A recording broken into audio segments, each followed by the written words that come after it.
Hi, this is Keith and Brian with LockTech. I'm going to be introducing our newest tool, which is another ignition reset tool for when the ignitions get pulled out of their proper location. This is for the older style ignitions, 2004 to 2011. You might be familiar with our original ignition reset tool, which was for the 2012 and newer ignitions. This one here is version 2. It's specifically for 2004 to 2011 ignitions when you pull the ignition and the ignition locks up. So you have your typical instructions here. If you want a color version or if you just want a PDF copy on your computer, you can get it from our website. Here's the tool itself. Okay, on the side you got a link QR code to this instructional video in case you want to go look at it in the future when you get need a refresher, keep you from having to hunt it down. So the tool itself is basically this, and it's going to slide in near the spindle to a spring-loaded pin and reset it. Essentially just like the version 1 does, only different ignition itself. You'll also notice down here, this is a little indicator mark, goes all the way around, and that is going to allow you to see when it's been reset, because that will move inward into the ignition. So we'll go ahead and cut here and go do a demonstration on an actual ignition so you can see how it works.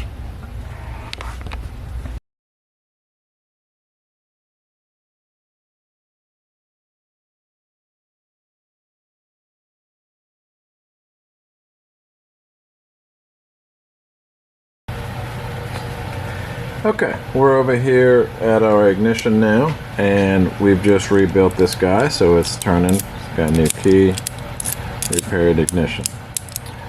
So typically what will happen is you'll get back to the vehicle and you'll go to put this in the lock, and your perfectly working ignition is not turning.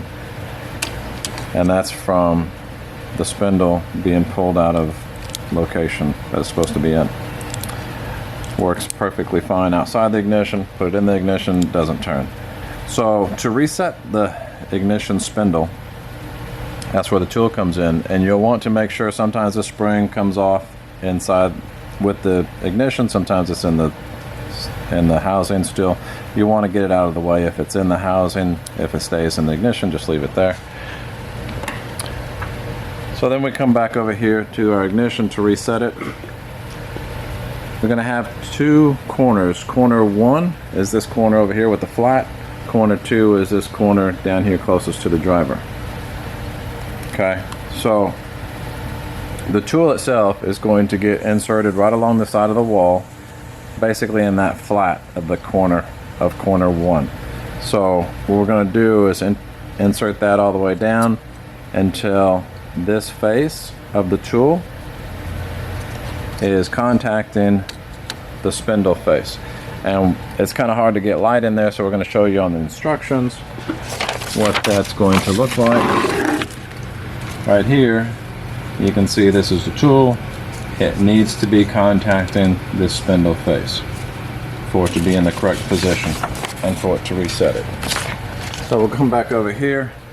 This indicator mark will let you have an idea of how far in, or when this is touching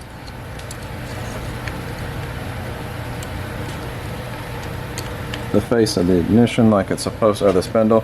Now you can come over here and you can gauge how far out that is, and it should move about 1/8 of an inch. It should move about 1/8 of an inch when it resets. It's going to push that whole spindle in. So what we're going to do is we're going to move the tool from corner 1 to corner 2, and we need to make sure that we move the tip of the tool as well. So what we're going to do is just rotate that down there and then slide it in. See how this is Your indicator markers in farther. Now they don't always work that easily. Sometimes you got to finagle with them a little bit. Sometimes they just go nice and smoothly. But you should never have to force it, so don't over exert it.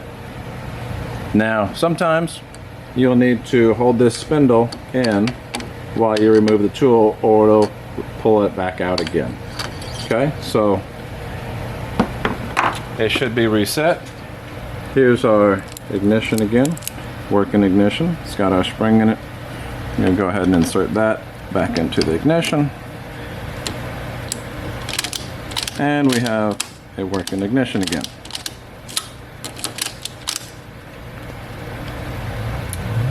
And that's the purpose of the tool. Hope y'all like it. Hope it saves y'all some time. Have a good day.